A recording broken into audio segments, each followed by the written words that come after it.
Ledakan yang diduga bom bunuh diri terjadi di pos pengamanan pos pam. Berdasarkan informasi yang kami dapatkan, ledakan diduga bom bunuh diri. Pelaku peledakan bom bunuh diri di 3 gereja di Surabaya adalah satu keluarga.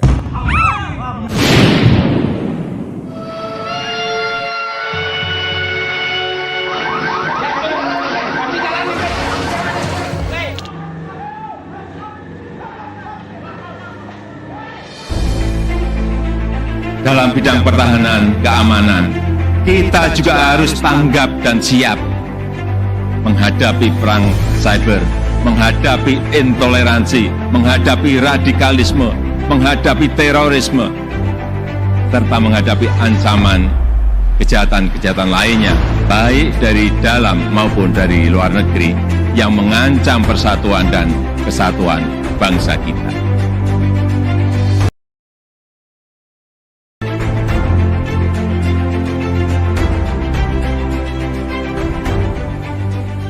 Peran di bidang pendidikan dibuktikan dengan telah didirikannya program studi kajian terorisme yang saat ini berada di Sekolah Kajian Strategik dan Global. Prodi ini menjadi satu-satunya di Indonesia untuk jenjang pendidikan magister kajian terorisme. Hal ini merupakan jawaban Ustaz Indonesia dalam memberikan kontribusi pemikiran dan rekomendasi bagi pemerintah dalam melakukan penanganan masalah terorisme.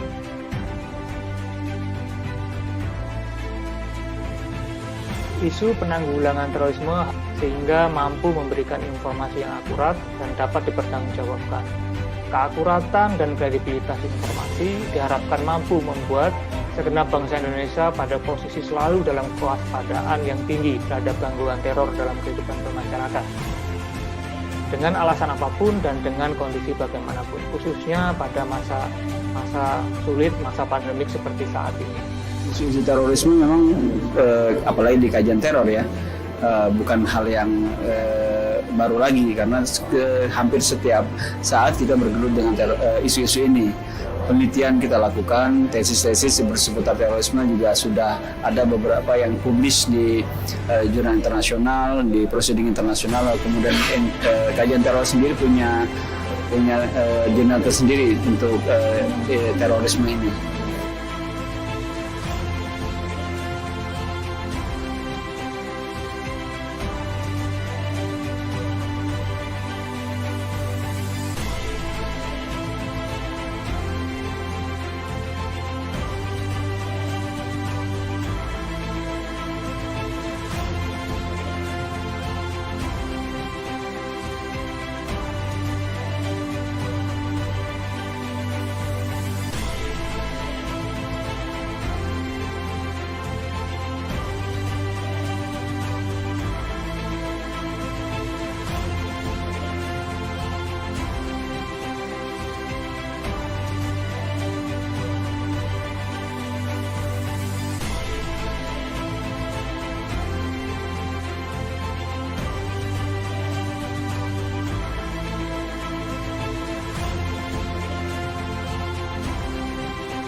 Assalamualaikum warahmatullahi wabarakatuh.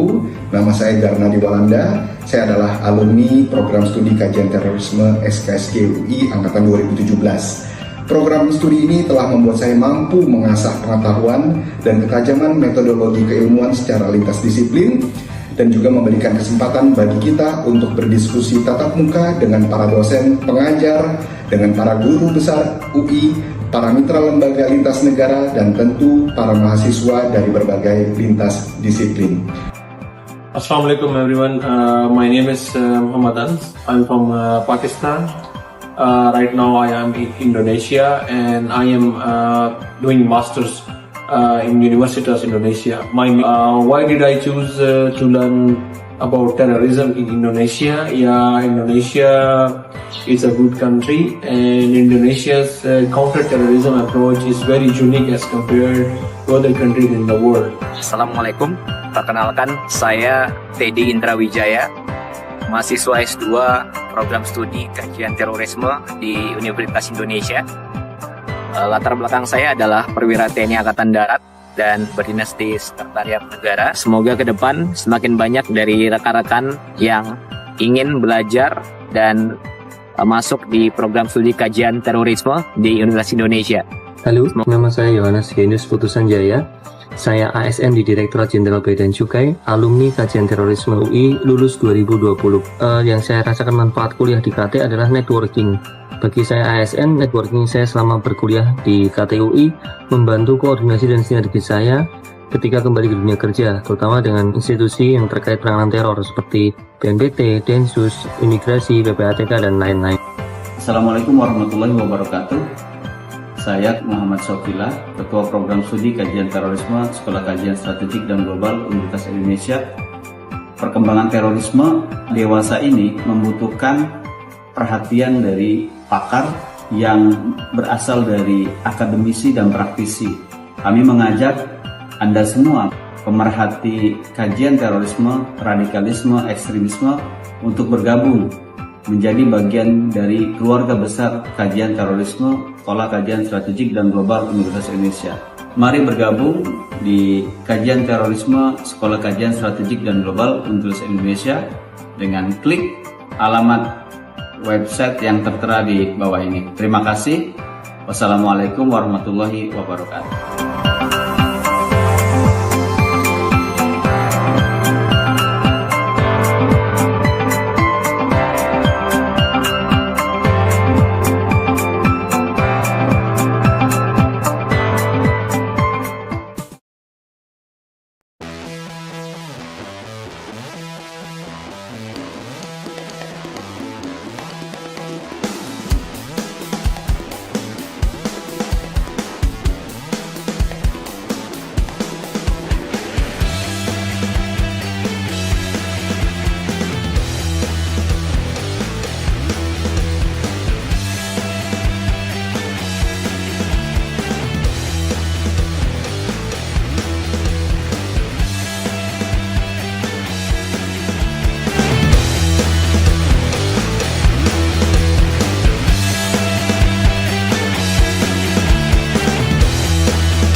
Program Doktor Kajian Strategik dan Global membangun kajian dan visi ilmu pengetahuan ke depan.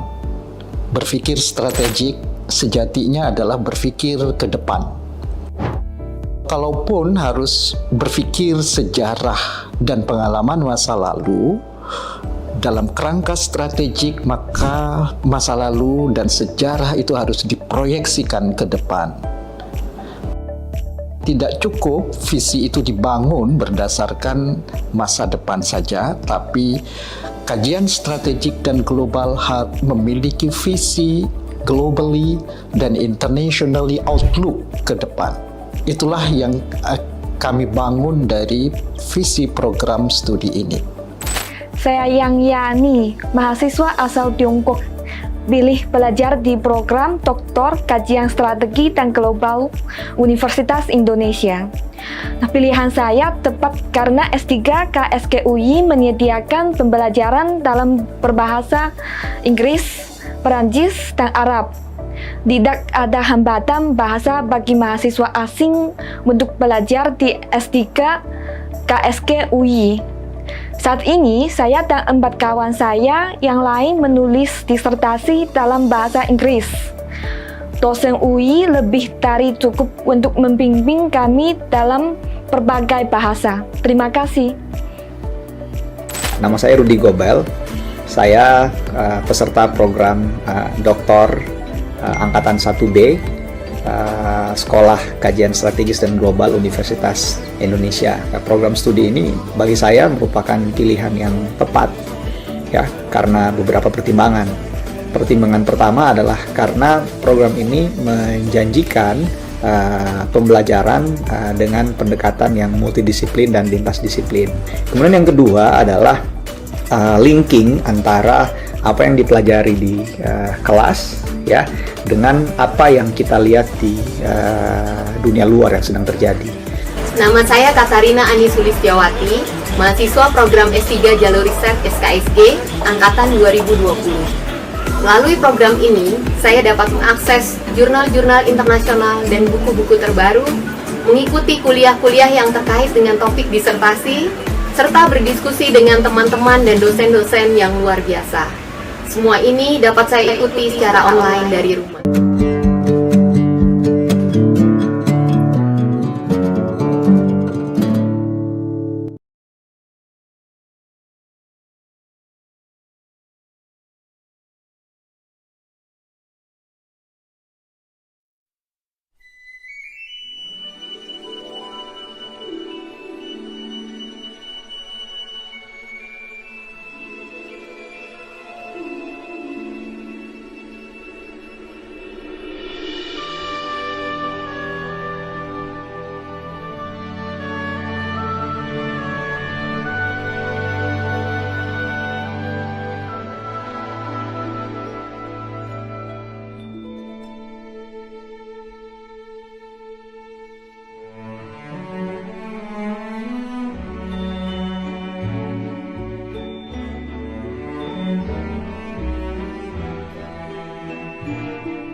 Ledakan yang diduga bom bunuh diri terjadi di pos pengamanan pos. Berdasarkan informasi yang kami dapatkan, ledakan diduga bom bunuh diri. Pelaku peledakan bom bunuh diri di 3 gereja di Surabaya adalah satu keluarga.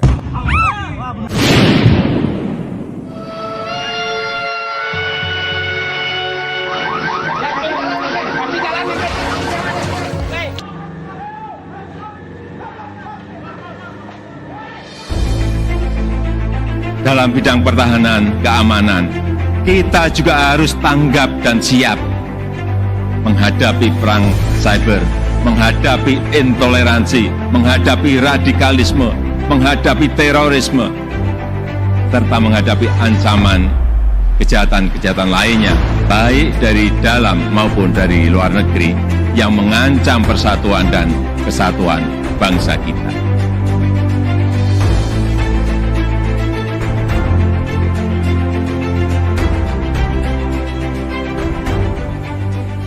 Peran di bidang pendidikan dibuktikan dengan telah didirikannya program studi kajian terorisme yang saat ini berada di Sekolah Kajian Strategik dan Global.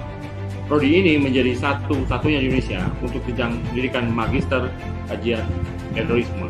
Hal ini merupakan jawaban Universitas Indonesia dalam memberikan kontribusi pemikiran dan rekomendasi bagi pemerintah dalam melakukan penanganan masalah terorisme.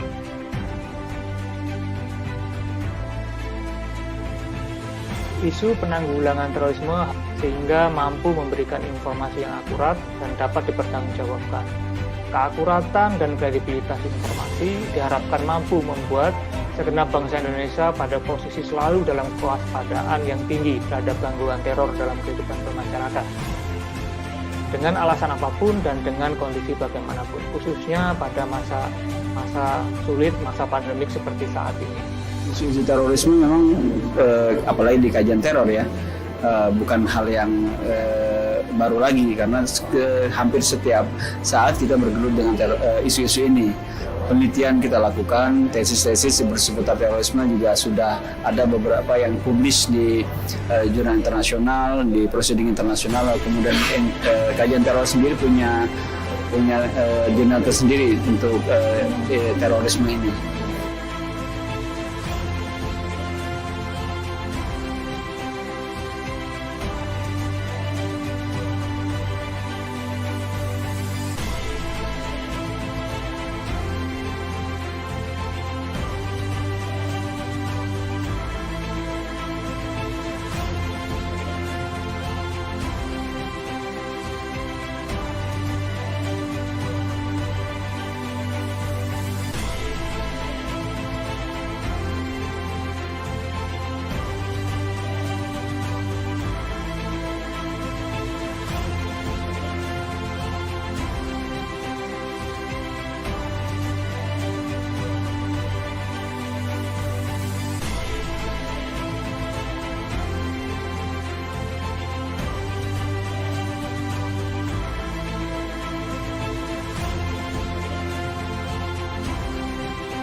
Assalamualaikum warahmatullahi wabarakatuh.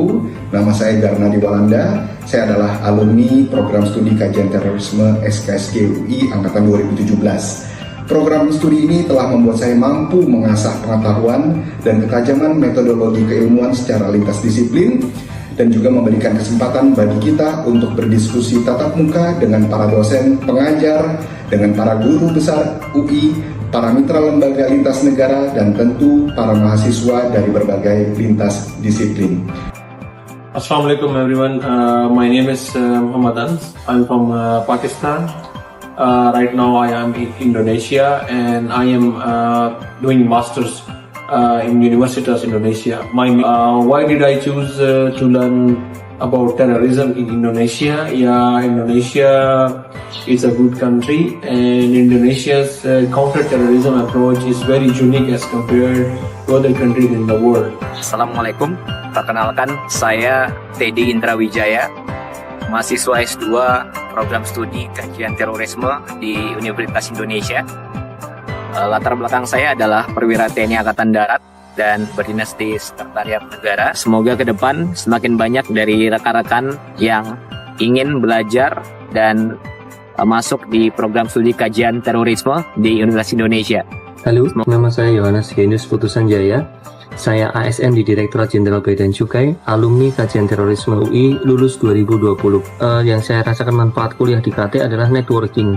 Bagi saya ASN, networking saya selama berkuliah di KTUI membantu koordinasi dan sinergi saya ketika kembali ke dunia kerja, terutama dengan institusi yang terkait penanganan teror seperti BNPT, Densus, Imigrasi, PPATK, dan lain-lain. Assalamualaikum warahmatullahi wabarakatuh. Saya Muhammad Sofila, Ketua Program Studi Kajian Terorisme Sekolah Kajian Strategik dan Global Universitas Indonesia. Perkembangan terorisme dewasa ini membutuhkan perhatian dari pakar yang berasal dari akademisi dan praktisi. Kami mengajak Anda semua, pemerhati kajian terorisme, radikalisme, ekstremisme, untuk bergabung menjadi bagian dari keluarga besar kajian terorisme Sekolah Kajian Strategik dan Global Universitas Indonesia. Mari bergabung di kajian terorisme Sekolah Kajian Strategik dan Global Universitas Indonesia dengan klik alamat website yang tertera di bawah ini. Terima kasih. Wassalamualaikum warahmatullahi wabarakatuh.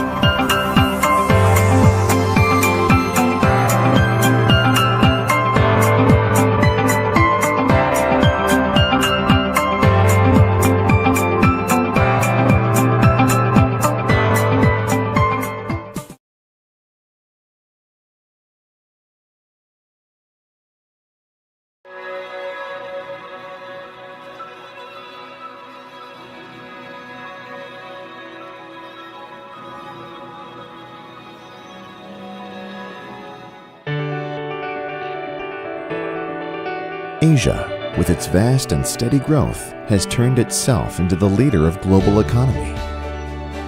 Indonesia, with its strategic position, has the chance to take the major role in this era. In order to build global partnerships and counteract the threats, strategic policies should be taken. To enhance the nation's competitive advantage, further approach through in-depth, comprehensive studies and researches are crucial. With our long history, has proved ourselves to be a reliable academic institution. After successfully adapting into distinct programs, in 2016, officially the program turned into School of Strategic and Global Studies. School of Strategic and Global Studies Universitas Indonesia contributes the cause by producing qualified human resources and studies. Situated in the heart of Jakarta, the School of Strategic and Global Studies provides a variety of courses on multidisciplinary and interdisciplinary studies at the master's levels.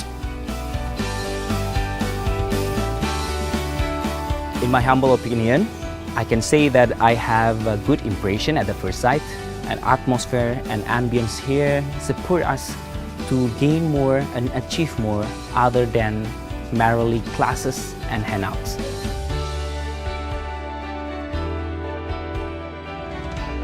I think that is a very promising because of the multidisciplinary approach that Universitas Indonesia offers us to study. For another reason, the situation that I actually got in the classes is a lot of interesting current issues that we're talking about, so it's academically fulfilling for me. With dedicated and qualified lecturers from academic and practical background, School of Strategic and Global Studies Universitas Indonesia produce scholars and practitioners that will ready for global challenges. Together, we build the nation for a better world.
Ya, selamat pagi menjelang siang rekan-rekan kajian terorisme UI. Bersama saya hari ini Ardhiana Fitriyanie, mahasiswa kajian teror, dan hari ini kita kedatangan tamu yang luar biasa, yaitu Profesor Dr. Suhao. Professor, nice to meet you, and this is pleasure to have you here. And I think I will introduce your background first. And we have Professor Suhao is an Emeritus professor in the Department of Diplomacy, and also he received his BA in History and Master in International History from Beijing National University, and his PhD in International Relations from China Foreign Affairs University.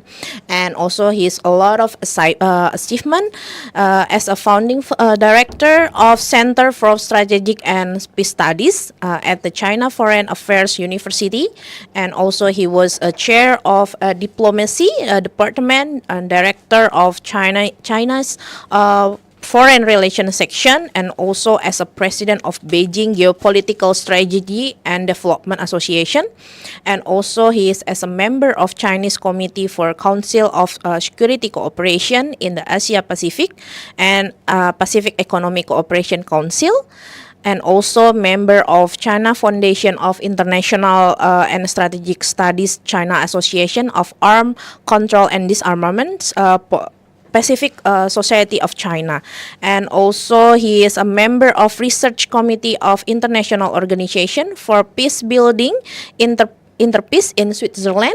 Wow, this is great, yeah, Prof. And member of Advisory Board of Principle of Peace in Switzerland. And also he is a long achievement. If I read now, it will be 24 hours live talks.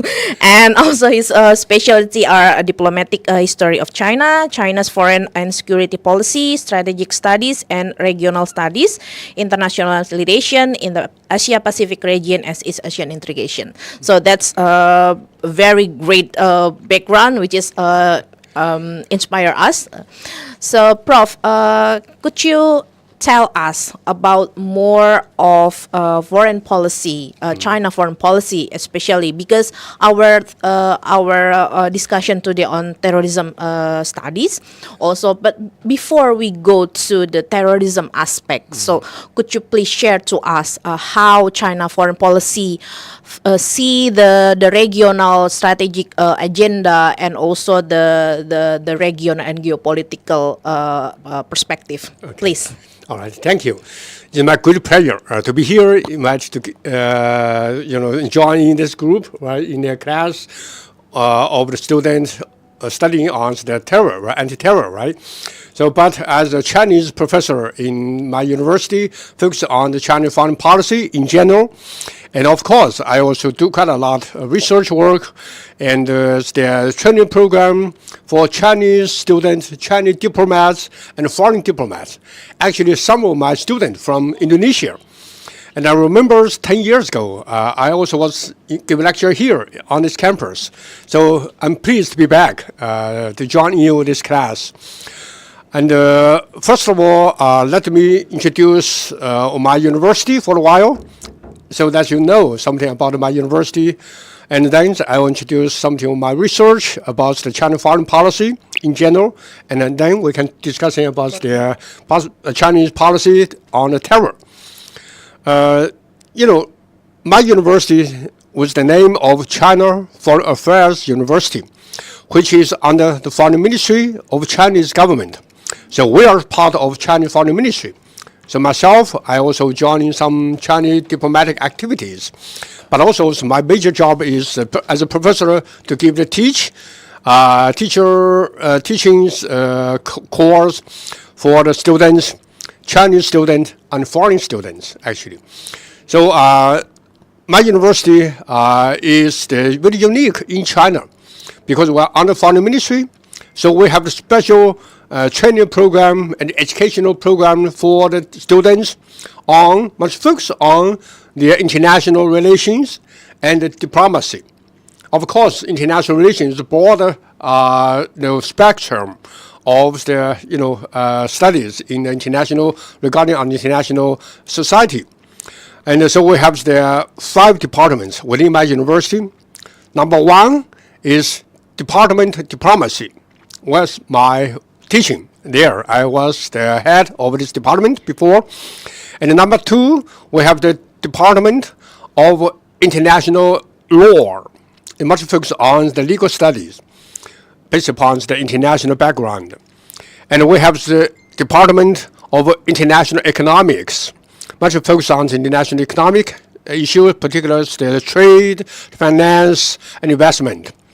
And we also have the International Department of Foreign Languages, focus on English and international study, which much focus on foreign language study, in particular the English study as a language major for our students. And we also have a Department of International Relations, much focused on the international society study. So this is my university. And we offer our training program, educational program for the former students for BA, MA, and PhD.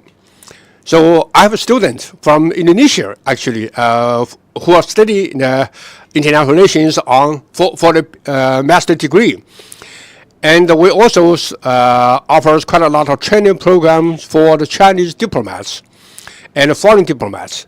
So each year we have the training program for the Chinese diplomats. That means majority of Chinese diplomats, actually there's a junior diplomats, before they get start formally within the foreign ministry, then they go back to our university for a while, like 3 months or half year to get the training, focus on the diplomatic study and international relations. Of course, we have quite a lot of programs for the foreign students for degree. So some of you would like to, maybe after your graduation, would like to welcome to come to my university somehow, because the Chinese government offers some scholarship for the foreign students. So welcome you to apply this program. And we also have the training program for foreign diplomats, so from all over the world, in particular from developing world or global south countries. So every year we have around 20 or 30 diplomats to get the training on the campus of my university. And we also offer quite a lot of policy research suggestion to the Chinese government. So including myself, so we are also policy researcher. Somehow we wrote a report for the Chinese government. Of course, somehow we also offers a report for the international organization like the United Nations. So we are also kind of the think tanks within the Chinese Foreign Ministry. And as a part of Chinese Foreign Ministry, so we also take part in some actual diplomatic activities. Like myself, I join in quite a lot of track 2 diplomacy or 1-point track diplomacy. Some of our colleagues also have the chance working in foreign ministry in embassy to the foreign countries. So you can see this is my university. They're very unique, right? I'm not sure Indonesia is similar. There's no such kind of institution, right? All right. So this is introduction of my university. So let me just take maybe the 10 minutes to introduce my research about the Chinese foreign policy in general.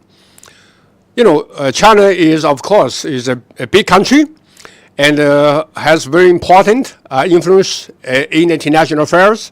So this is my PPT. I'm sorry, this is in Chinese, all right?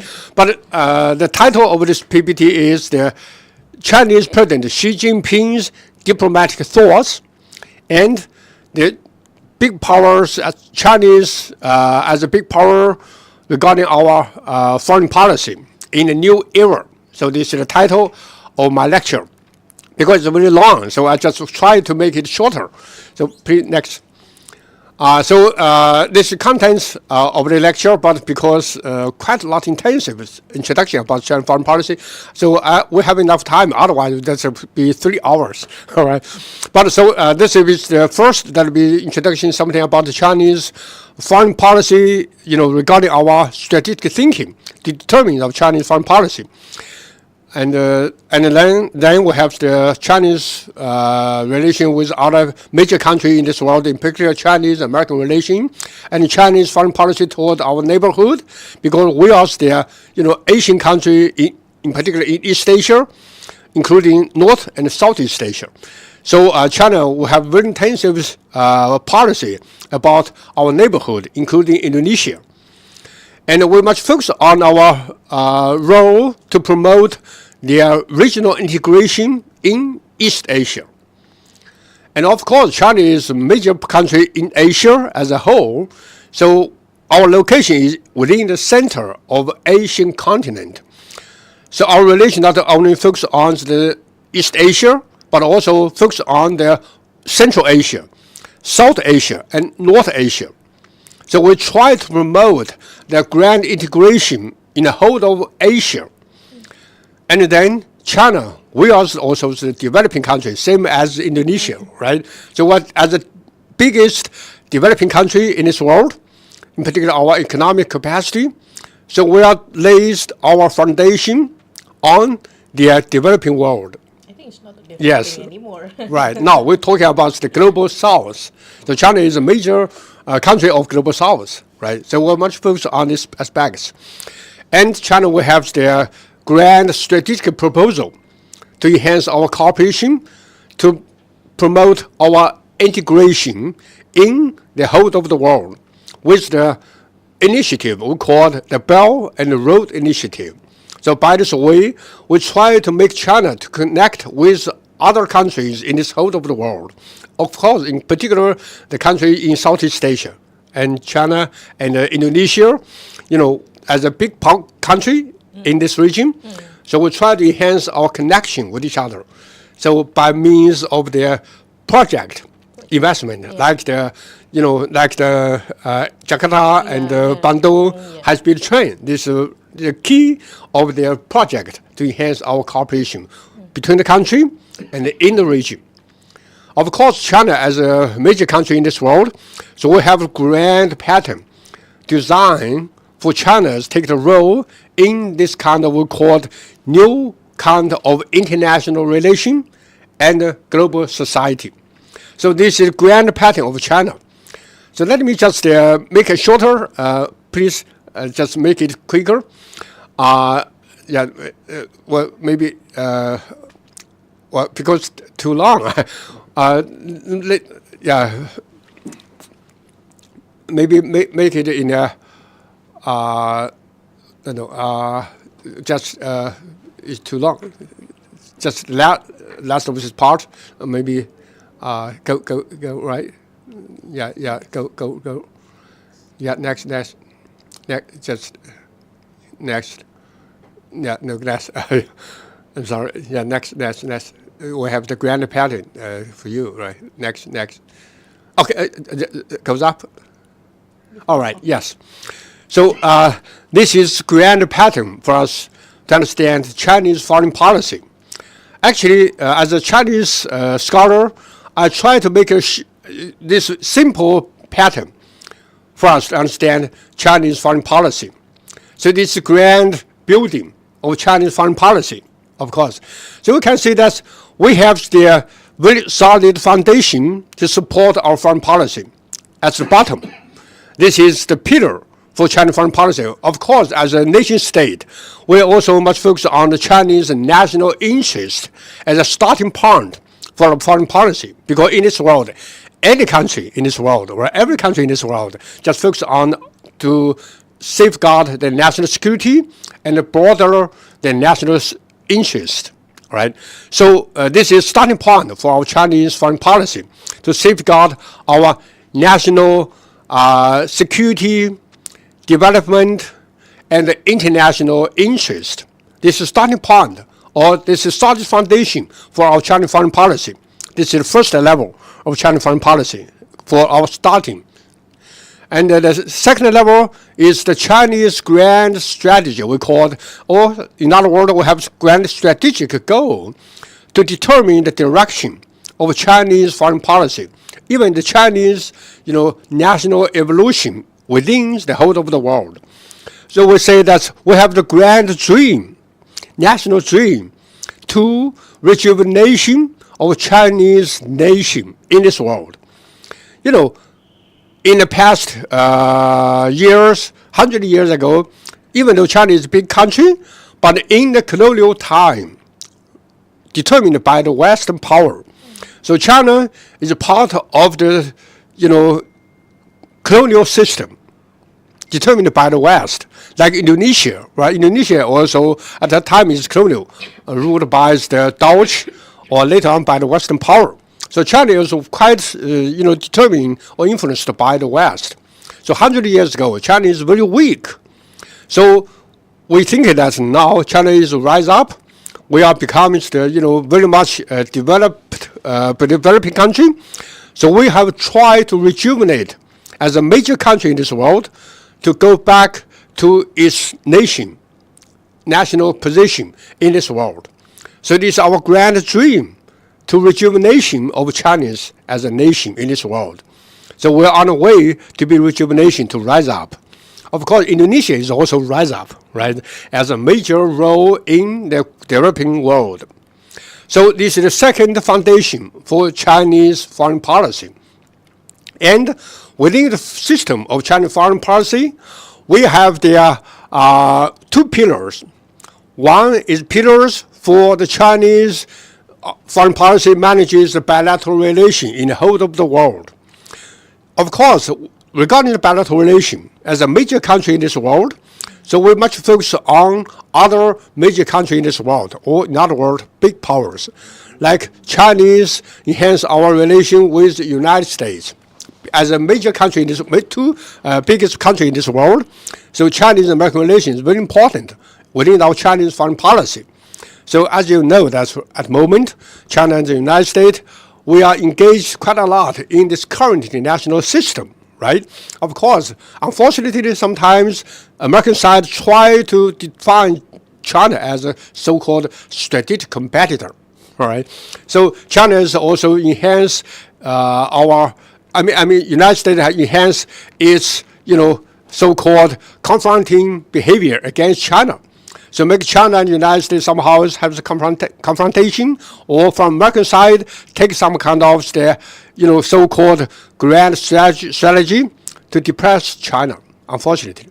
But as a Chinese scholar, so we are very much confident that when we manage our relation with the United States as a major role in this world, so we do not take the United States as our enemy. We do not take the United States as our target of strategy. We try to enhance our interaction in benign way with the United States in the whole of the world. So I'm quite sure that the United States cannot stop rise of China, and China would not want to make their hostile attitude or policy against the United States. No, it's not our policy, not our choice. So we try to make the benign interaction between China and the United States. Okay. Of course, China as a major country in a Eurasian continent, we also have a much closer relation with Russia, with India, with Indonesia, with Japan, around China. Because China is in the center of Asia. So we are much more closer relation with our neighbors, big neighbors with each other. So neighboring policy is the most important to define Chinese foreign relations. So of course Indonesia is a major, partner, strategic partner with China, around the Chinese neighborhood. Of course, we also enhance our cooperative relation with Russia in the north. We also enhance our integrated policy with Japan in the east. We also try to enhance our cooperation, somehow, the integration into the South Asia with the lead of India. Of course, we also in Central Asia, Kazakhstan, Also in the west of Asia, like Iran, like Saudi Arabia, is also a major role partner with China. So you can say that in Asia, this is very important for us to define our bilateral relation with other major role players in the whole of the world. And of course, China, we also must focus on some other major country in the other continent, like countries in Africa, country in Europe, country in Latin America, of course in North America. So this is our foreign policy to enhance our bilateral relation with the whole of the world. In Chinese foreign policy, we do not take any country as our enemy. We do not take any country as our adversary. So we would like to be a friend to any country in this whole of the world with a special diplomatic word we call partnership. China would like to be a partner to any country in this world. Of course, we have the comprehensive strategic partner with Indonesia, your home country, right? So we also very good partner with each other to enhance our cooperation. And we also have the strategic partner with any other major country in the whole of the world. So eventually, we'd like to have to build a global network of partnership in the whole of the world. So it is one pillar within the Chinese foreign policy. And we have the second pillar. That means we try to build that network of trans-regional and inter-regional cooperation. So China, as a major role player within the East Asia, will try to promote the regional integration in East Asia. Now we have the platform for the regional integration in East Asia called ASEAN Plus 3. ASEAN as a central, place within this kind of regional integrational mechanism. So ASEAN centrality is our focus. We respect ASEAN as a key role player within the process of regional integration. And China, Japan, and South Korea were also the major role player from the Northeast Asia to enhance our cooperation in the whole of East Asia. I mean, combination with Northeast Asia and Southeast Asia with the ASEAN centrality. And we also try to enhance other regions to be integrated, like the Central Asia. Now we have the mechanism building called Shanghai Coordination Organization, SCO. This is also an important regional integrated mechanism to enhance China ourselves engaged into the Central Asia and West Asia. So China and Russia is a major role player within this process, of course, plus India. So this is the west of China. And in the north of China, we try to enhance the trilateral cooperation among Russia, Mongolia, and China. Every year we have a summit, the institutional arrangement for the enhance the trilateral cooperation in the north. And in the south, China as an observer to be engaged in South Asia. Of course, there's the SAARC, called South Asian Association for Regional Cooperation, led by India. So China respects India, take the key role player in South Asia. Of course, we also have to enhance our cooperation with Pakistan, with Nepal, with Bangladesh, and other South Asian members. And China also try to take the key role to enhance the peace-building process in Afghanistan. So this is in South Asia. Of course, we also try to enhance our cooperation with European Union. So we are the partner within Chinese and the East Asian nation on the east side, and with the European as the other side across the Eurasian continent. So every 2 years we have a summit between China and the European Union, between East Asia nation with European Union. So this enhances the interaction between the East Asia and Europe by means of integration in Europe. Of course, unfortunately, there's some kind of problem in Europe. We know that this is the Russia-Ukraine war there, unfortunately, but China tried to build their mediator or the good office to to help them to follow the way of ceasefire or any other, maybe in the future, to build their stop the war first, and then to promote their peaceful interaction between Russia and Ukraine in the long run. Okay, of course, with the partner of European Union and other major role in the world, and also to promote the regional integration on the African continent. Of course, we know that there's the African Union, right? So we try to promote the interaction between China and African Union, and East Asia and Asia as a whole with African Union. So every 4 or 5 years, we have their summit between China and African country, between Asia and African country. So this is intercontinental cooperation by this way.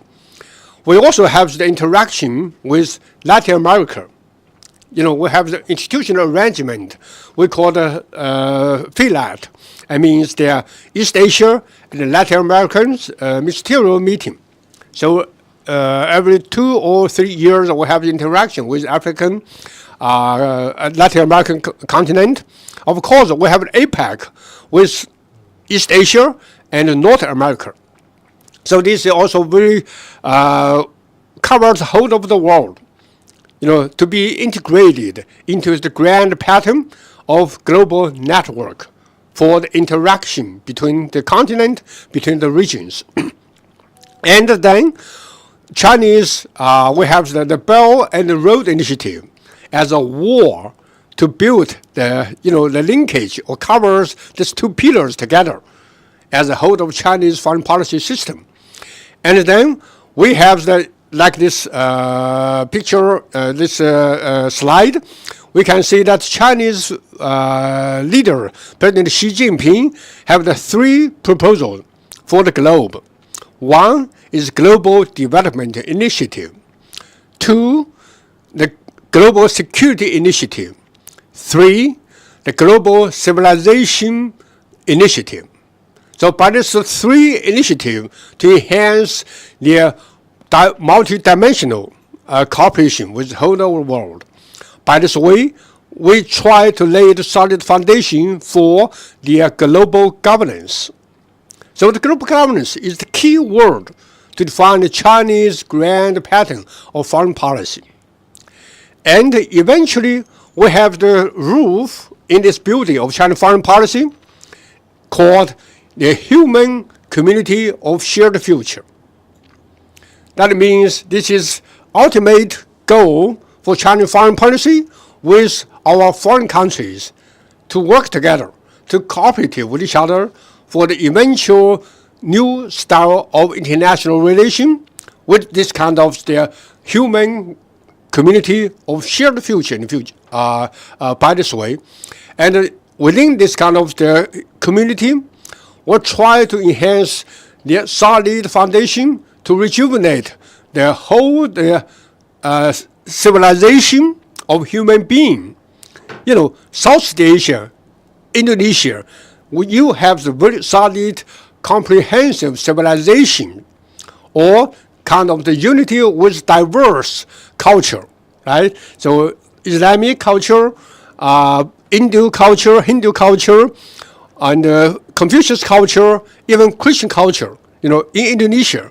The same as in China. We also have quite diverse religions, diverse culture, to be exist in the whole of country of the world, of the China, and of course in Indonesia.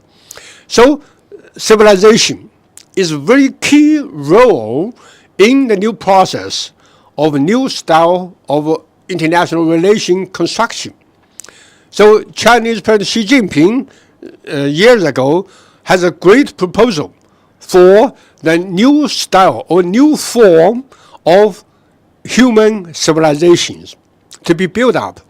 So within this kind of the foundation, we have the human community of shared future.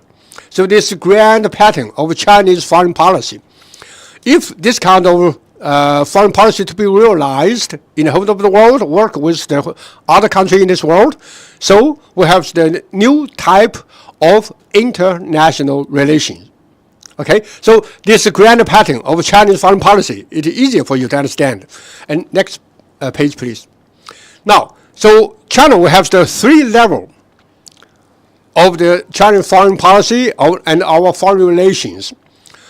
The core level based upon the bilateral relation with each other. As I mentioned, that this is the core because international society composed by the nation state. So we try to enhance our cooperation with any country in this world as a partner. So this is the bilateral level within this international society. And the second level around this China foreign policy is regional level. As I mentioned that China as an East Asian country, we enhance our cooperation with our East Asian partner and with the Central Asia, North Asia, and South Asia at a regional level. So it's this grand neighborhood of China as the second circle around China. And the third and last is the global level. So China promote the very important concept defined our foreign policy with the true concept of true multilateralism. China will enhance our multilateral cooperation with the whole of the world with the kind of the true multilateralism. Of course, there's the true multilateralism and there's the fork or fake multilateralism. So from China's foreign policy researcher, we say that some country much focused on the exclusive group of multilateral arrangement, like United States led within the NATO framework against others, against Russia. We say no, it's not real multilateralism. And the United States tried to enhance their trilateral cooperation in the Indo-Pacific, so-called United States, Japan, and Australia, and India, so-called Quad, with the 4 countries in this world. But it's not a real multilateralism because they target China as their framework. So it's not a true multilateralism. From China's side, we say that no, any country cannot be against any others, or any international organization cannot against any other international organization. So United Nations, it rules the true multilateralist institution. And the East Asian Summit, and the APEC, and the Shanghai Cooperation Organization, and the European Union, and the African Union. There's the true multilateral arrangement. So China supports this kind of multilateral behavior. So this globally, we try to take the United Nations as a major role player within the multilateral cooperation in the whole of the world. So this is the kind of the global governance. So we can see China's foreign policy will have these 4 circles for us to understand of our foreign policy and foreign strategy. Okay, so next please. Okay, within the China foreign policy, we have the 5 levels. First level is much focused on the bilateral relation based upon the big powers interaction. China, Indonesia, United States, India, Russia, Germany, France, Brazil, and South Africa, Nigeria. They are the major countries in their respective region. So we are to enhance their concert among the major countries in the world. And the second level is regional. China enhance our cooperation with our East Asian country, including Indonesia. So this is regional level. And the trans-regional level across the Asian continent. As I mentioned that, China as a center of Asia, so we hence ourselves engaged into the grand pattern of Asia. And across the Eurasia, this is the 4th level. So hence China and our East Asian country engaged into the grand pattern of Eurasian continent. And the last but not least, the global governance. United Nations or WTO or IMF or World Bank. So by this way, or Chinese proposal of the Belt and Road Initiative. So this is for their global governance. So this is 5 level of Chinese foreign policy in general. Okay, so this is my introduction of Chinese foreign policy by this way. Thank you. Thank you very much. Okay, thank you, Prof. That's so interesting discussion about foreign policy, and you mentioned about the global governance, the circle that you mentioned before. But as we know that global governance in the world, that sometimes can be the mechanism. It's not to transparency. So how the China foreign policy see the global governance in the general the mechanism to, because the transparency, it's not that that good, if I mention that. So what the foreign policy China foreign policy to see the global governance as a mechanism to support that the all countries can also contribute to, as you say, that a dream as a global governance, good global governance. Right. Yeah. Okay. So how do you think about that? Yeah, of course, global governance is the Chinese keyword to define our Chinese foreign policy. But to tell you the truth, global governance is not original from China. Actually, I remember 20 years ago when I do my research work in Columbia University in New York. So my American professor said that now Chinese foreign policy should be learn something from our American behavior, because American foreign policy is much focused on the global governance. So actually, global governance is original from the United States, from American academia and from American policy research circle.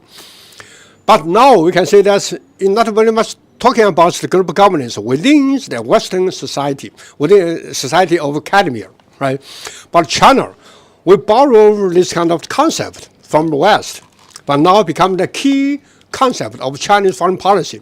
Of course, we know that Indonesia also would like to use this concept as your foreign policy, right, for their global governance build up.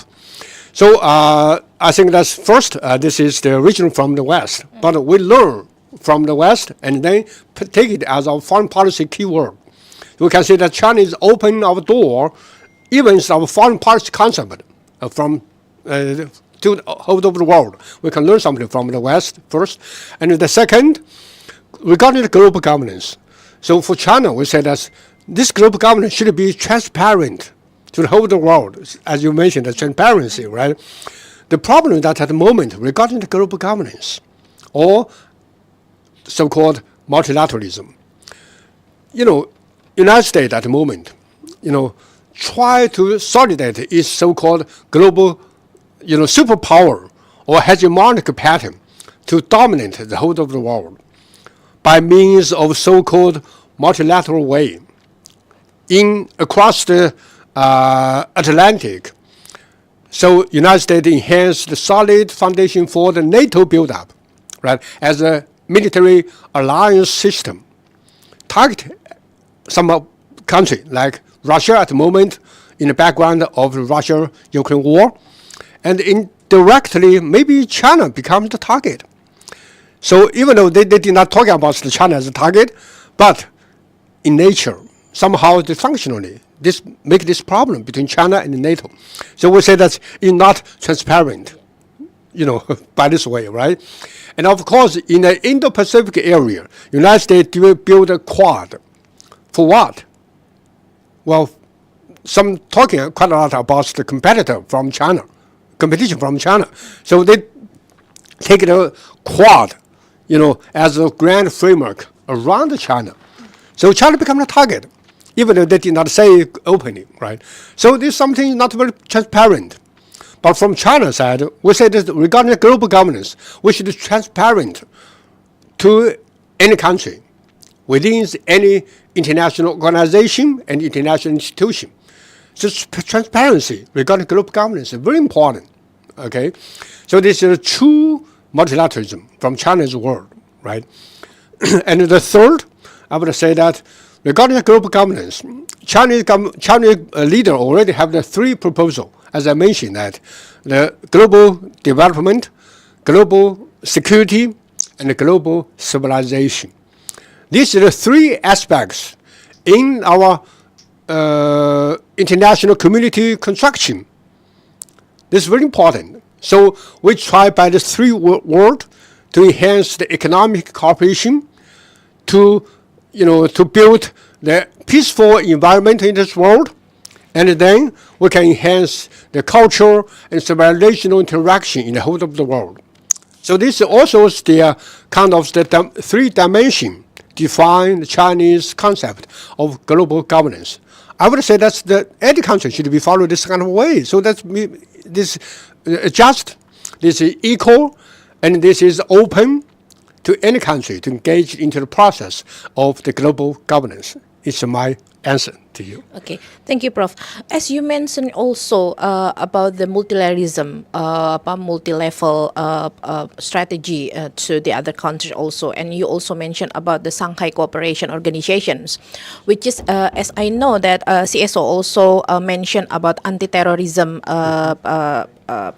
policy, which is it's intertwined with the separatism policy. So when you mention about the global security, it's also we categorize with the traditionals and non-traditional security. So when we talk about the non-traditional security, for example, for the terrorism issues or the other security, and also it's mentioned how Shanghai Cooperation Organization see the anti-terrorism policy and also separatism policy, which is intertwined. What you talk about that? Yeah. Okay. Yeah. Shanghai Cooperation Organization is a very important institutions between China and our Central Asian neighbors. We know that, the 20 years ago or even in the past, there's some kind of the key problems to make the trouble in the regional security in Central Asia, even Central Asian nation with China ourselves. So terrorist is the key challenges regarding the regional security and the stability. So I remember 1 or 20 years ago, in the 1990s, so we have the initiative for the mutual security to enhance our cooperation between China and our neighborhood in Central Asia, plus Russia. So we have the Shanghai Initiative to enhance the cooperation. And later on, I remember in 2001, so we transferred the Shanghai Initiative for the Shanghai Cooperation Organization as institutional cooperation amongst the members focused on Central Asia. So we have the important concept called the mutual security to enhance our cooperation. So Shanghai Cooperation Organization, at the beginning, we take the function on the security cooperation for the anti-terror. So within this concept of mutual security, we say that we have the three goals to enhance our cooperation against the three evil forces, so-called three evil forces: terrorism, separatism, and fundamentalism. So these are the three evil forces. Because in Central Asia, some extremists, take the extremist way, absolute way, to challenge the local and social stability in Central Asia. So Shanghai Cooperation Organization enhance their members within this framework to they join together against this kind of the terrorist challenges in the region. Because not China ourselves, because somehow we have the terrorist attack in the west part of China called Xinjiang province, Xinjiang autonomous region, and we also inland of China also has some kind of terrorist attack. Even in Beijing, tell you the truth, some decades ago, there was a terrorist attack in the heart of Beijing city, Tiananmen Square. So, there's a terrorist attacks within the Tiananmen Square of the center of China, So very much astonished to the whole of Chinese society and Chinese people. So we say that China so important to safeguard their local societal security by means of join together anti-terrorist, So this is very important for us because this is very much important for the human security, for the local societal security, of course, for the regional security in Asia. Of course, I know that in East Asia, like Indonesia, also share some kind of similar challenges, right? So I think that we can work together and join together with our Indonesian friends, to prepare us or enhance our national capacity on the anti-terrorist, And tell you the truth, in China, we some years ago we passed a law, a national law, legal framework called National Law on Anti-terrorism. So it's our national law. So we have the very systematic legal arrangement against terrorism, in our whole society within China. So we have the two functions. One is within national dimension. So we have the legal arrangement. And we also have the kind of even military capacity building. Chinese, inside of China, we enhance some kind of military force, like the military police, have a special function, anti-terror. So myself, also sometimes as a professor, another professorship within the Chinese National Defense University, which is a military university. So I'm also a professor there. So we also quite a discussion how to consolidate the military build-up on the anti-terror. So inside of China, we have a legal way, the military way, or societal way, even the Chinese society. So we have some kind of something like the societal watch-up on some kind of possibility of the terrorist problem challenges. So we have a societal system, on the anti-terror. So inside of China, we have such kind of systematic arrangement on anti-terror. So this domestic and internationally, So we also have the like Shanghai Cooperation Organization is a key function for China to enhance our international cooperation with other countries. Of course, we know that within the East Asia, so ASEAN Plus 3, we have also workshop on the anti-terror, cooperation, enhance our cooperation, right, amongst the members within the East Asian country. So I think that Shanghai cooperation maybe somehow could be the set successful experiences for the cooperation between China and the ASEAN country and China with Indonesia. Okay, thank you, Prof. One of my big question about your explanation about the anti-terrorism law in Chinese. So, could you tell us more about the anti-terrorism law itself? Because as we know, that terrorism definition in other countries it's different. Right. There's no single definition about terrorism. So, how terrorism's definition in China? It's what you see about the Chinese terrorism law, and what kind of indicator that this is terrorism and or this is separatism in Chinese perspective. Right. Yes, of course we know that how to define terrorism is not very common in a sense, right?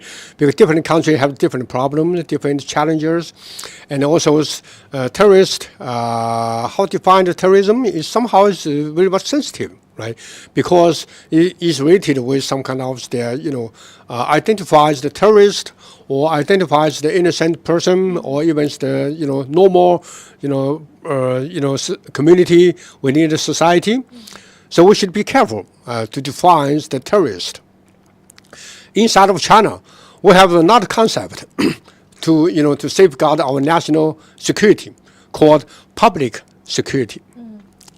So in Chinese, it's very interesting to us. In Chinese governmental system, we have their so-called Ministry of Public Security, rather than Ministry of Police. So police in some countries very much focus on the police safeguards their entities, their criminal, right? It's a function. But in China, we say that's not only just anti-criminal, but we should safeguard the societal security. So the safeguard the societal stability, societal security, of course, the human safety, right? So this is comprehensive. Yeah. So we have the public security, by this way, right? So in this regard, I would say that anti-terrorism, of course, in China, this is function of Chinese Ministry of Public Security. Yeah. So that means not only much focus on the individual safeguard or individual security, we should also focus on the societal security and societal safety, right, and security. So that means when we think about the terrorist function, that means not only just to threat to the individual people regarding their safety and security, but also a big threat to their public security in the society. Yeah. So in this way, we need the systematic framework, or even the arrangement, or even the management to to build their function against the terror. Of course, somehow terrorist is also different facet, right? A different phase, right? Because some terrorists say that we are as a nation, we try to build our national, so-called national independence, or national, so-called the justice, right? But this is very much exclusive, just for the small group of people. But this small group of people safeguard their own interest, but they make the big challenge to the public security as a whole. So in which regard, this kind of exclusive small group of people becomes the problem to the whole of the society, to the whole of the public security. So in which regard, we should take the joint effort in the society to manage such kind of the small, absolute extremist group of the people. So the reason why, China, maybe some students know that decades ago, there's a terrorist attack in Xinjiang province. They built great tragedy. There's a massacre, somehow in Xinjiang society. So we have to take their national or the local governmental joint effort, to manage such kind of their big challenges to their public security inside of Xinjiang and in the whole of country. So I think that's terrorist. Somehow we should have to narrow its definition, focus on some kind of terrorist person to threat, to damage, or even to make their criminal behavior against the individual people. This is one hand, but on the other side, there was a big threat to the public security in the society. So we should take the joint effort to manage such kind of the challenges. Okay. Okay. Thank you, Prof. And you mentioned about the strategy of Xinjiang, strategy attacks or something like that. And could you tell us more about? Because in Indonesia, for example, many terrorist group or extremist group think that what happened in Xinjiang to Uyghur people, that the government repressed them because and sometimes extremism in Indonesia group also glorifies the Uyghur to take recruitment and also sympathize to the people to Uyghur. So if we can ask you as expertise in this issue, can you tell us more about the root causes of the Uyghur history, that why people think that it's the Xinjiang it's a terrorism attack? Okay. Could you tell us more? Yeah. First of all, regarding the Xinjiang province issue, with the background of the terrorist, in the context of terrorist attack, so let me just introduce about our nation building. Right, China is a huge country with the diverse culture and diverse ethnic people. So Uyghur is a member of grand Chinese nation, right? But Uyghur people, regarding their culture, there's the Islamic culture, right? There's Islamic religion. Yeah, of course, this is very good because Islamic culture is very outstanding in the world, right? So in Chinese history, we also learn quite a lot from the Islamic culture. Even inside of China, even in Beijing, we have the Islamic region, we call Islamic district. In the southern part of Beijing, we have the mosque in Beijing. This traditional mosque, more than 400 years old. So you can see that Muslims also introduced into China for 1,000 years. So Muslim culture, Muslim religions, Islamic religions is also engaged into the Chinese society quite well. Even my home province, I'm original from southwest of China, Yunnan province. Beijing to Yunnan is far away, more than 3,000 miles, quite big. Right? Take more than 3 hours to flight, from Beijing to my home province, Yunnan province. So even in Yunnan province, there's quite a lot of the Muslim people live there, more than almost 1,000. That's the Zhenghe down to Indonesia, right? 400 years ago. So Zhenghe region from my home province. So Zhenghe, that he is a Muslim person, right? So and they introduced the Chinese Muslim into Indonesia, right? So Indonesia and China, this is a very good cultural exchange or cultural mutual interaction with each other. This is a good model. So Muslim culture or Islamic religions is very popular inside of China. So Chinese people will respect the Muslim people inside of China quite well because this is our community, local community. In Beijing, in my home province, even in Xinjiang province. So more than 1,000 years, right? So in this regard, I think that Chinese culture, Confucius culture, and Buddhist culture, Muslim culture, we are quite well interaction with each other quite well, quite intensive and formal format for our nation building. So this is the first point I would say. And the second, regarding the Xinjiang province, because the Uyghur is somehow is very unique, because Uyghurs' face look like our East Asian face. They look like a bit Western style, right? So blue eyes, yellow hair, something like that, right? So it looks a little bit different.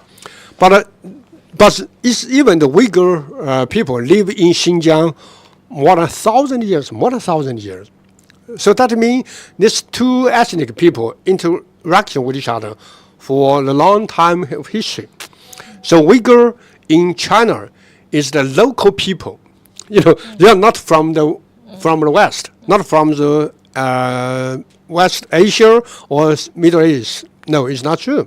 But this is the local people. They lived there more than maybe 2,000 years. So, but of course, they have some transforming, in history. But there's the local people, not from the foreign country. So that means Uyghur people is a member of Chinese nation, right?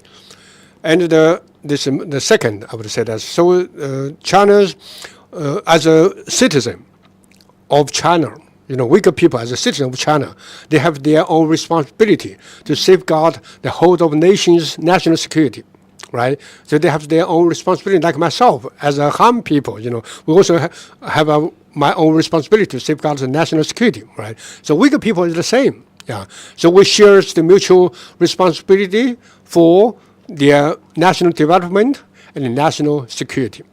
This is common ground between us, right?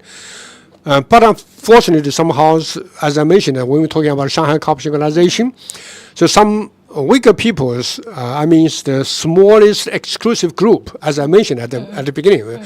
So they get some influence from the Islamic extremists, in the past, like from Al-Qaeda.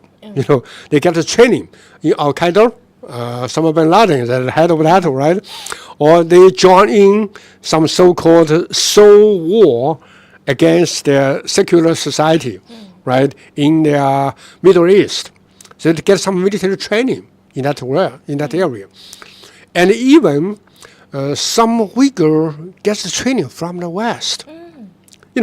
Tell you the truth, some years ago, when the American general He has the internal discussion about the China relation and with the United States.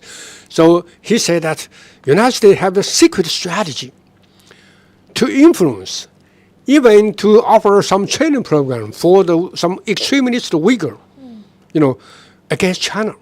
They said that Xinjiang is a strategic base, to make trouble to China, because strategically, the United States take China as a competitor, right? So there's some kind of secret strategy influenced by the United States, telling the truth. So in this way, some Uyghur gets influence from outside, from Al Qaeda, from their so-called Seoul war in the Middle East, and also from the West. Even this kind of influence somehow have the long time history, because when there 1949, China, we call New China, so People's Republic of China was founded, right? So some local people in Xinjiang, they did not respect, or they refused to recognize the new government of PRC, People's Republic of China. So they left from Xinjiang to Turkey, and they get some kind of so-called Turks training, or logically they're against the PRC. So they have the long-time influence by this way, traditionally linkage or historical linkage with West Asia. So there's different kind of influence to the kind of the small extremist group inside of Uyghur people. So they were strong against the public of China, security of China, or even because Xinjiang is multi-ethnic people live together. Even the Han people, like our Han people, live in Xinjiang. So there's a mixture of their society built up inside of Xinjiang. So some Uyghurs say that, well, the Han peoples immigrated from inland of China to be here, and then they occupy some area, some land, something like that. So they destroy our way of life. Yeah. So extremist thinking and extremist in group, to influence some other people, innocent people, they're not very, understandable of their culture, of their society. So they're influenced by this kind of extremist. And then 2009, I remember that we call it the July 5th, so they organized some kind of extremists in Urumqi, the capital of Xinjiang, or some other city inside of Xinjiang, so take the terrorist attack and destroy the whole of the society in Urumqi. Of course, make some kind of the killing behavior against the Han people. So makes there very much tragedy happens inside of the Xinjiang. So this big challenge to Chinese domestic security, and a big problem to Chinese public security, even in Xinjiang area, right? So the reason why China had to take the very, very strong action to wipe out this terrorist challenge, right? And we also try to organize the society together to resolve or remove the kind of terrorist threat, So somehow this is a governmental behavior, and we have the societal behavior. For example, we try to, because some kind of innocent people do not know what will happen, so they should learn something in the national security, in the national build up, and of course international cooperation.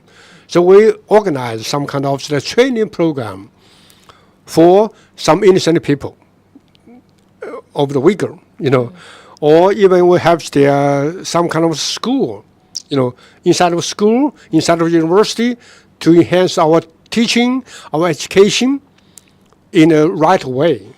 Otherwise, they can move towards the extremist way, right? So we'll take several years, to rebuild the Xinjiang society and to make their benign interaction between the Han people and the Uyghur people. So we take the time. Somehow this kind of way had been criticized by the West. Say that, well, this is a human rights issue, right? This is some so-called campus, right? Like the Nazi campus. It's not true. It's not true.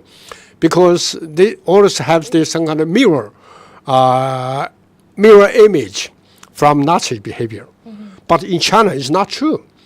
We have not kind of so-called campus, right? We have just have the school to offer us the training, to offer us the education, because some people in Xinjiang, tell the truth, Xinjiang is not very developed.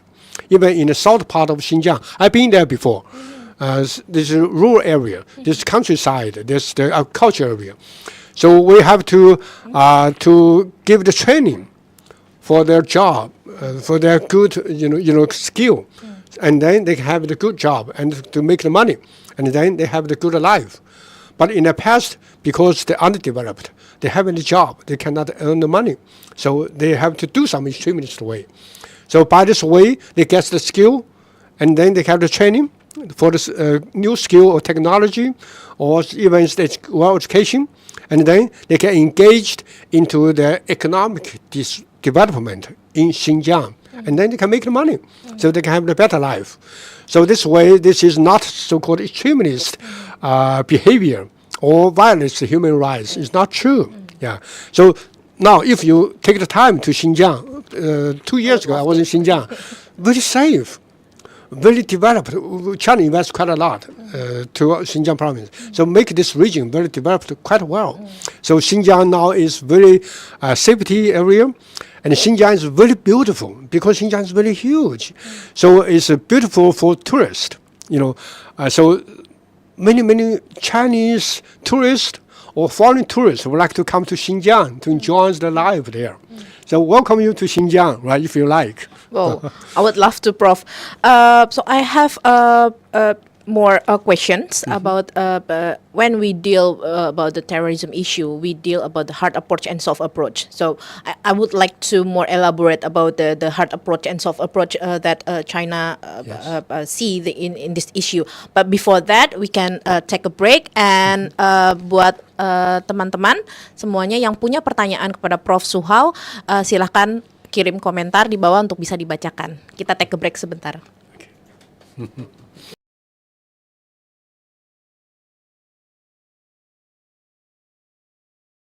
Ledakan yang diduga bom bunuh diri terjadi di pos pengamanan Prospa. Berdasarkan informasi yang kami dapatkan, ledakan diduga bom bunuh diri. Pelaku peledakan bom bunuh diri di 3 gereja di Surabaya adalah satu keluarga.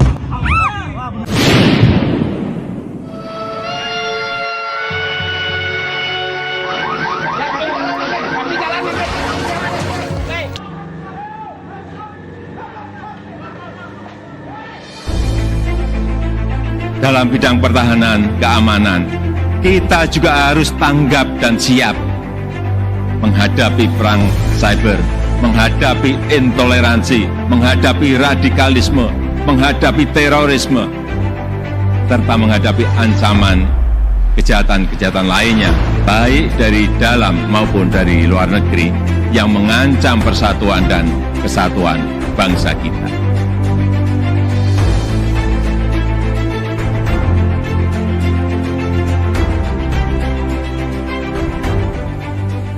Peran di bidang pendidikan dibuktikan dengan telah didirikannya program studi kajian terorisme yang saat ini berada di Sekolah Kajian Strategik dan Global.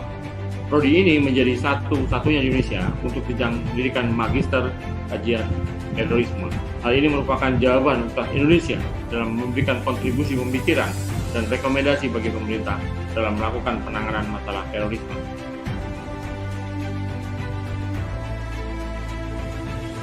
Isu penanggulangan terorisme sehingga mampu memberikan informasi yang akurat dan dapat dipertanggungjawabkan. Keakuratan dan kredibilitas informasi diharapkan mampu membuat segenap bangsa Indonesia pada posisi selalu dalam kewaspadaan yang tinggi terhadap gangguan teror dalam kehidupan bermasyarakat. Dengan alasan apapun dan dengan kondisi bagaimanapun, khususnya pada masa sulit, masa pandemik seperti saat ini. Isu terorisme memang apalagi di kajian teror ya bukan hal yang baru lagi karena hampir setiap saat kita bergelut dengan isu-isu ini. Penelitian kita lakukan, tesis-tesis seputar terorisme juga sudah ada beberapa yang publish di jurnal internasional, di proceeding internasional. Kemudian kajian teror sendiri punya jurnal tersendiri untuk terorisme ini.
Okay, welcome back to our discussion with Professor Suhao.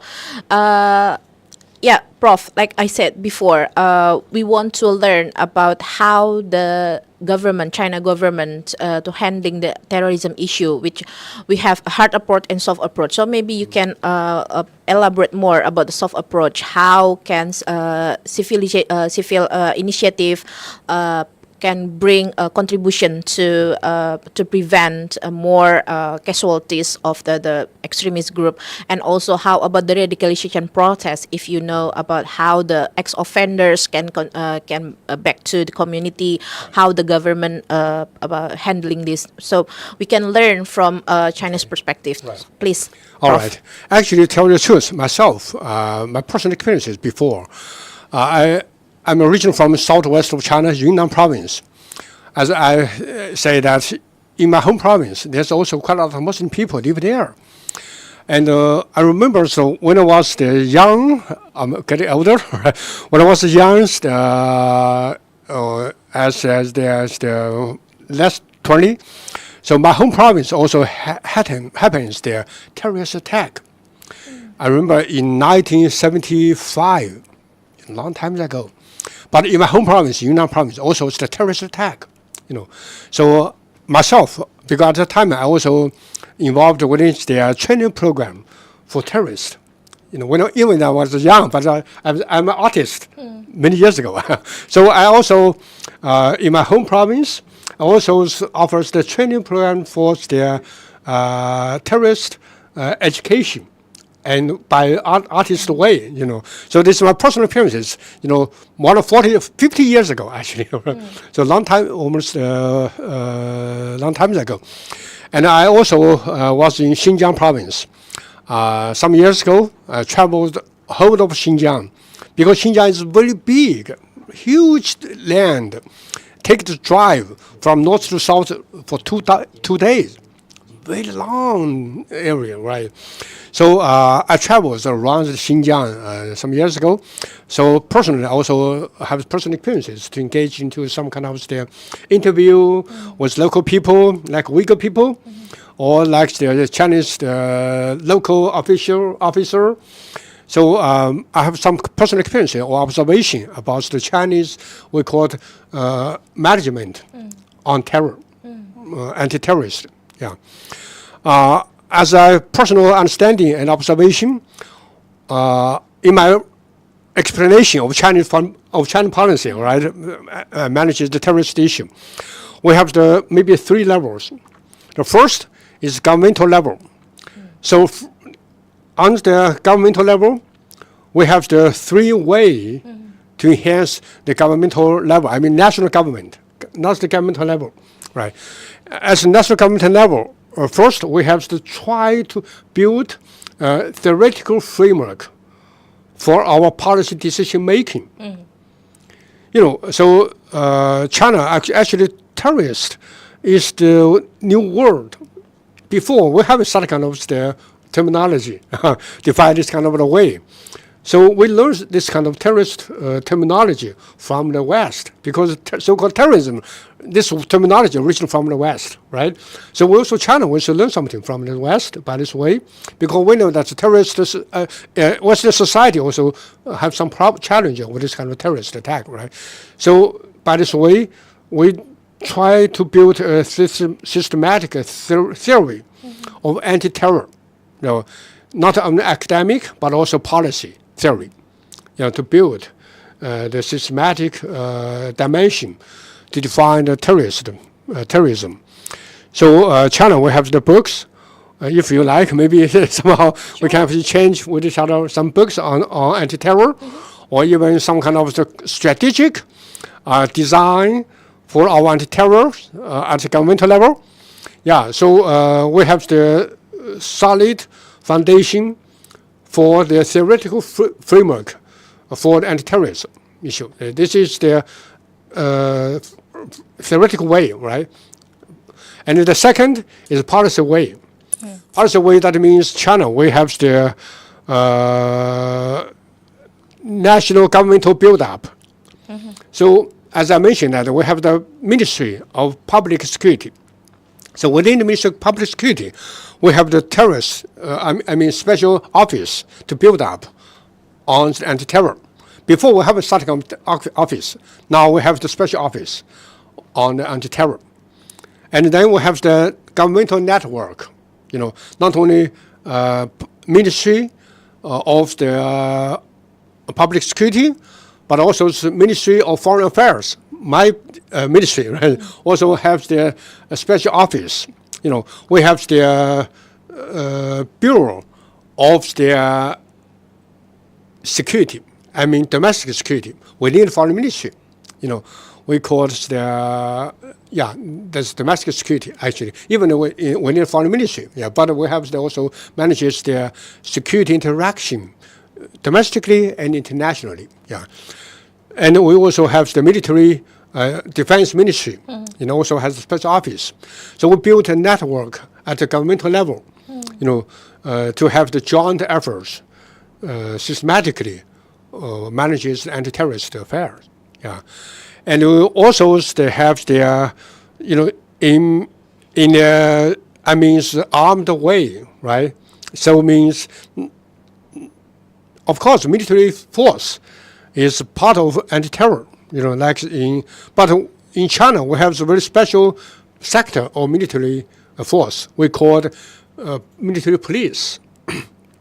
So military police is a armed military force, but there's much focus on the domestic affairs rather than the national security affairs or relatives with foreign country, right? But it's domestic security affairs. So military police is taking special function on the anti-terror, right? So we invest quite a lot, to safeguard our public security in China, and of course the human security in the society. So this is governmental policy level, right? And we also have the educational level managed by the government. So with this theories, we're making this as a textbook, as education, So myself, we also have my university has the special course, just anti-terror, right? Yeah, we have the course, anti-terror, right? And we have the special university, like the University of Public Security. This is a special training program for the military police, or for the officers, have quite a lot of training program for their officers within the government, right? Quite a lot. We have the College of Military Police. They have a very special training for officers, So this is governmental level, and also within the university, quite a lot of universities have the course about this. So theory, governmental, and education. As the practitioner. Uh-huh. How about the practitioner? There. Yeah, there's quite a lot of training program for practitioners. Yeah, within the governmental and within the university. Yeah, I mean university for the military police. They have very special workshop for the practitioners. From the local government and from the military force. So quite a lot. So this is my observation at the governmental level. And the second level, this is the provincial level. Like the Xinjiang province, like my Yunnan province, my home province, or even the Ningxia, is also Muslim district in China. There's another province. This is Muslim province, Ningxia, and they have at a provincial level, so they have to well arrangement at a local governmental network build up. So central government invests quite a lot to them. We have the special project, financial project, to support the local government and the provincial government to build a network of local governmental, capacity building. Yeah, and within the local government, as I mentioned that, we have the training program. We have the school pool for this kind of the conduction of training to the local people, right? So in Xinjiang province, Xinjiang province government organized some school, for training. When the terrorist attacks after that in maybe 3 years, we organize the local school or local government to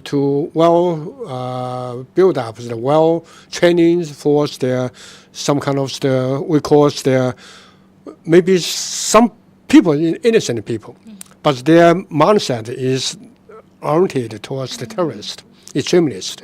Yeah, so we try to help them to change their mindset. Yeah, so there's quite a lot of training program, local area, right? School or even we have some kind of training for the mindset change and training for the personal capacity change, because they have the skillful, make help them to learn the technology, learn the skillful, job ability, so they can easily to engage into the society. So this provincial level, and at the local level, we call it the community level. Because in Xinjiang, in my home province, because we have the very much special local organization. Say like the local, we call some kind of the committee of local residents. Civil society organization. In a civil society, in a civil society, but government supported them. Somehow we can have their financial support to this local community in the civil society. So this kind of civil society is very important. When I was in Xinjiang province, I traveled in the local people. So, for example, a restaurant, because they need one person to share the safeguard, responsibility, not only to safeguard the restaurant, but safeguards the neighborhood around around the restaurant. So each local area has their key person to be chosen by the committee as a safeguarder, to watch out any some kind of dangerous, potential problem. So they have a special responsibility.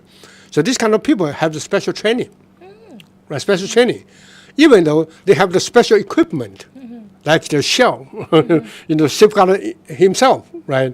They're a police, local police, or they're not the police. Oh. They're not the police. They're local people. They're just waiter in a restaurant. Of course, they're very strong and they have very good talent, right? So they get a training in a local society, in a local civil society, right? In a restaurant, in a factory, in some kind of office building, they have a special person, to bear this kind of responsibility, to anti the terrorist, potential problem or attack, right? So they will if there's any kind of news or something, if they found any of attack or something like that, for the early warning system, like that we say. Yes, that, right. So they will report to police, local Right, police. exactly. Okay. Yeah, they can report to the police, or even they have maybe at the beginning when the individual terrorist. They can ability to resolve this problem, right? So they have the good training by this way, yeah. So this is the societal way, or we say this societal way, or civil society way, to safeguard the kind of the local safety and local public security. So I think this is very efficient, right? Yes. Well, thank you. So interesting.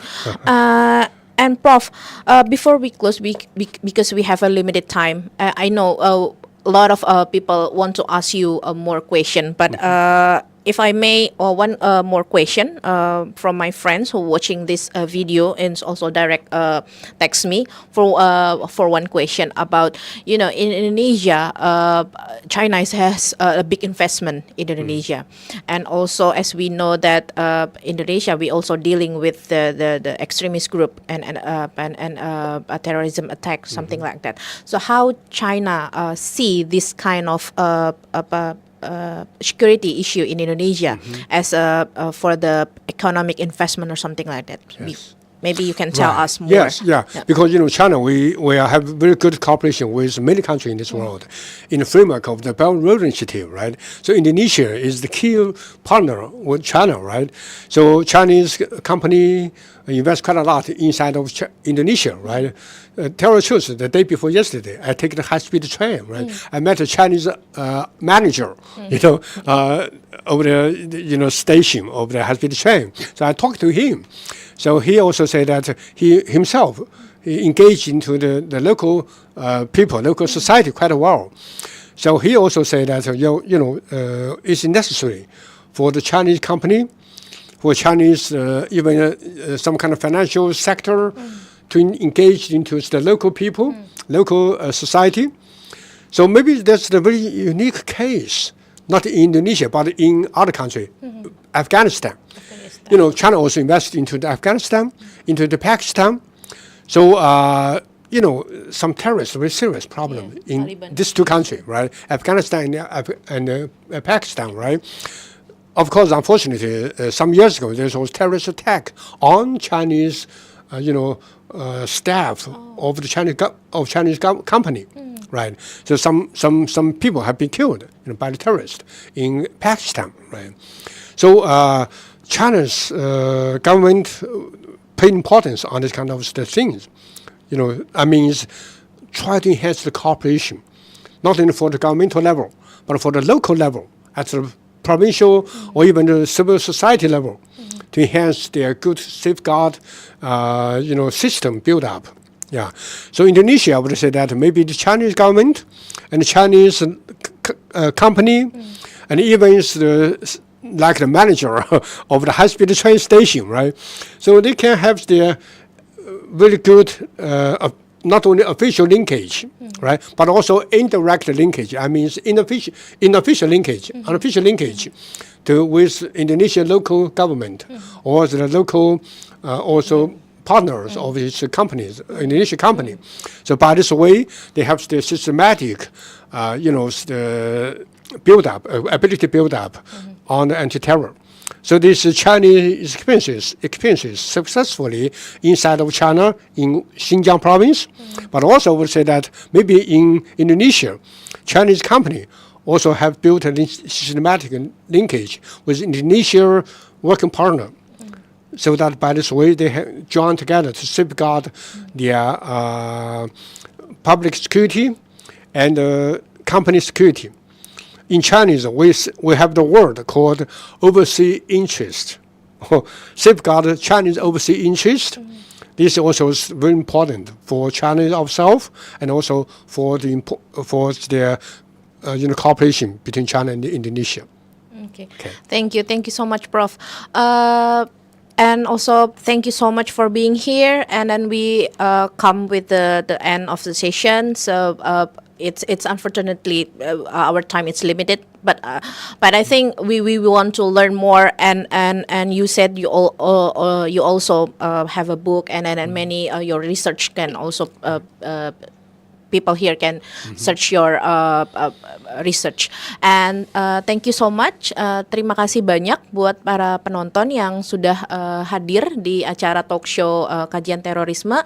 Sekali lagi kami berterima kasih dan mohon maaf jika ada kesalahan. Sampai ketemu lagi di tema-tema menarik berikutnya. Selamat siang. Assalamualaikum.